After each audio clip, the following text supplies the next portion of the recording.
Charlie. You know what kills me about this? I don't think I flew first class till I was like 40. You know what I mean? She's in her 30s. Yes, I would. It's like, what do you?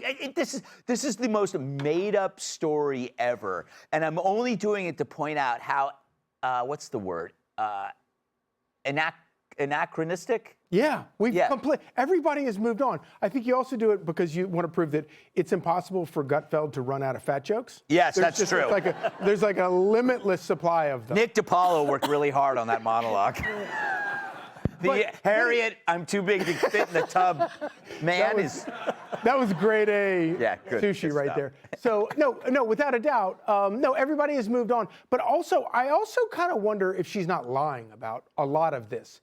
And the big lie is, in the article, she says that I often fly in this cabin, which if you fly a lot in first class, I don't think that's what you say. Yeah. But anyway, I often fly.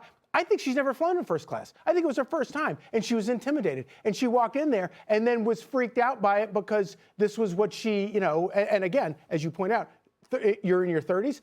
Most people are in their 50s. Yeah. Going to Milan. And then Business class to Milan is no like. But slum. my favorite line was where she said, "And I don't suffer fools." Well, good luck. Yeah, that's that. our job when we run into her. Right. Jia Ying Summers. That's a difficult name. It's hard. Summers. Yeah. Summers is hard. Yes, it is. Very hard. Zhao Ying, everyone can say it. Everyone can say it. You're expecting. I'm keeping it. It's Fox. I have to. Yeah, I am keeping it. That's it's good. a boy. Yeah. That is good. Thank you. We were worried. Yeah, it's a boy. Come on. A girl. Yes.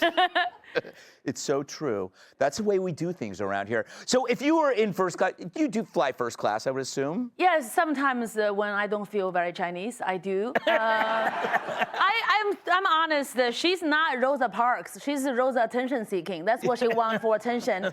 If it's a bus in the sky, it's probably spirit. Everyone is second citizen anyway. Group 9. Yeah. But do you guys read in the article that she resigned from Vogue as editor at large? I think that's probably they used to call her fat. And she's not angry about the killing of children in Gaza. She's mad. You guys call me fat, call me editor at large. I'm tiny. Yes. I think that's what she thought. Yes. Kat, should she be commended for her bravery? For coming out and saying this? I mean, listen, things have changed, though, because Yes. if this would have happened in 2018, then I think she would be a lot more, probably. Yeah. Because we don't even really know. She just said there were microaggressions. We didn't, get any details on what those were or anything like that. You know who I want to hear from? Whoever took her seat. Yes. Because if she left that seat, someone got upgraded, and they were probably like, I want the champagne. That's I'll very sit there." Columbo of you. Yeah, there's somebody That's very out there. Columbo. It's like, who took a seat? Yeah. What gave it up to another take? old white guy? What Well, did she take? Did she give her seat to another minority?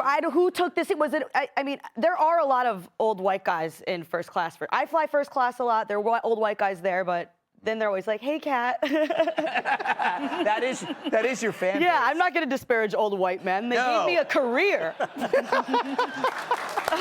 Who's clapping? Hey, thank you, old white men The old and their white guys are wives. clapping, and the wives are like this.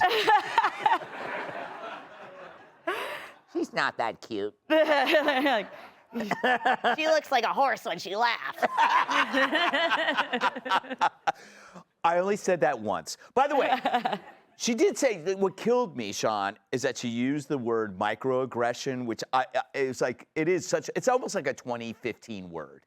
It's the only thing in her life that's micro. Yeah. So the person I want to hear from is not who took her seat, it's who had to sit next to her when she moved back to business class. Yeah. Like, what did that guy do to deserve that? Let's talk about reparations, and let's talk about restoring that guy.